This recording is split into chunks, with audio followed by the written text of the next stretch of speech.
Well, back to my shed. So here's the steering column bits. I've polished them up.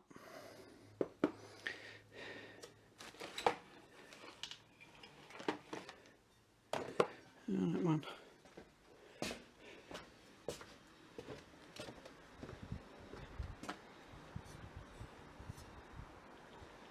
So yeah, so I've just got to rebuild the steering column now.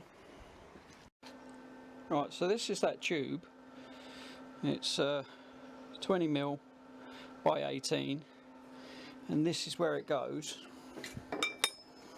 And so I had to take, this is 19, so I had to take a millimetre out, so then the bearing, so that sits inside the shaft, which sits in the bottom of there. This is painted, so that sits in there. It just in, I can't really see, just in there. So I've got to glue that in there without getting anything on there, and so that's why I used the lathe. I needed to take that out and trying to get it out. I did try with a drill, but it didn't work, so that's perfect now. And I put that bit in to stop it going all the way. But so that's that. In the steering rack, so I've cut it down, I've measured it up and everything else, and this is this end's already been done.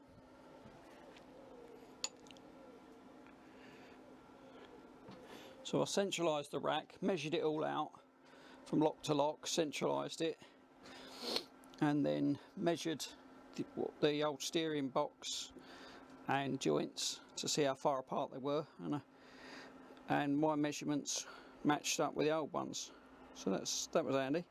So I had this here, and then this sleeve goes over the top. I was trying to work out how to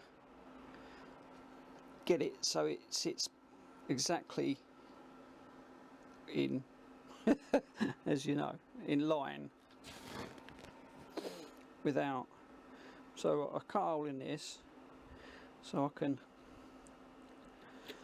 just, yeah, so this is the sleeve that goes over the top, so I cut a hole in it so I can then butt it up, so then it's in X, Y, Z, H, B in line basically, so I can then just pop a weld in there, take the sleeve off, weld it all up, grind it, slide the sleeve back on, weld that up and weld round the sleeve. So that's the plan. It worked perfectly on the other end, so just got to get the gaiter over the top, but it should be alright. But I don't think that's going anywhere. And let's crack on then. So there you go. So what I've done was through the hole, spot where I had to clean it up a little bit to get it, slide it off. Then what I'll do is I'll put another spot weld this side so I can get this completely off. So what I'll do is I'll get in there with several layers and then slide this one back over, weld the hole up and weld around the edges, and that'll be it, we're done. So let's crack on. Well, there you go, that's welded and cleaned up. And now we'll get this one and slide it over the top.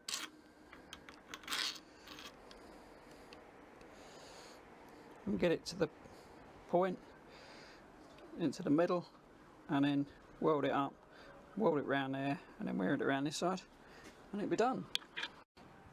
Well, there you go, it's all welded up, ain't going anywhere.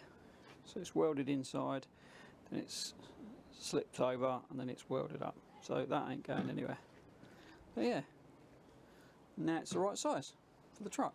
Woo! There we go, it's all done.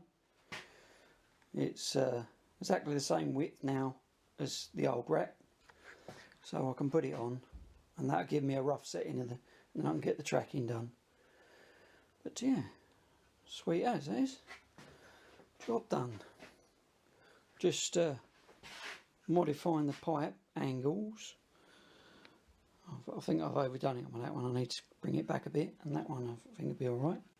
But what I'll do is I'll put the rack back in tomorrow, and then I can put the pipes on and bring them round to the pump. And the reservoir, I've got to mount the reservoir. But yeah, be lucky and ride safe, or in this case, drive safe. Let's kill off that coronavirus.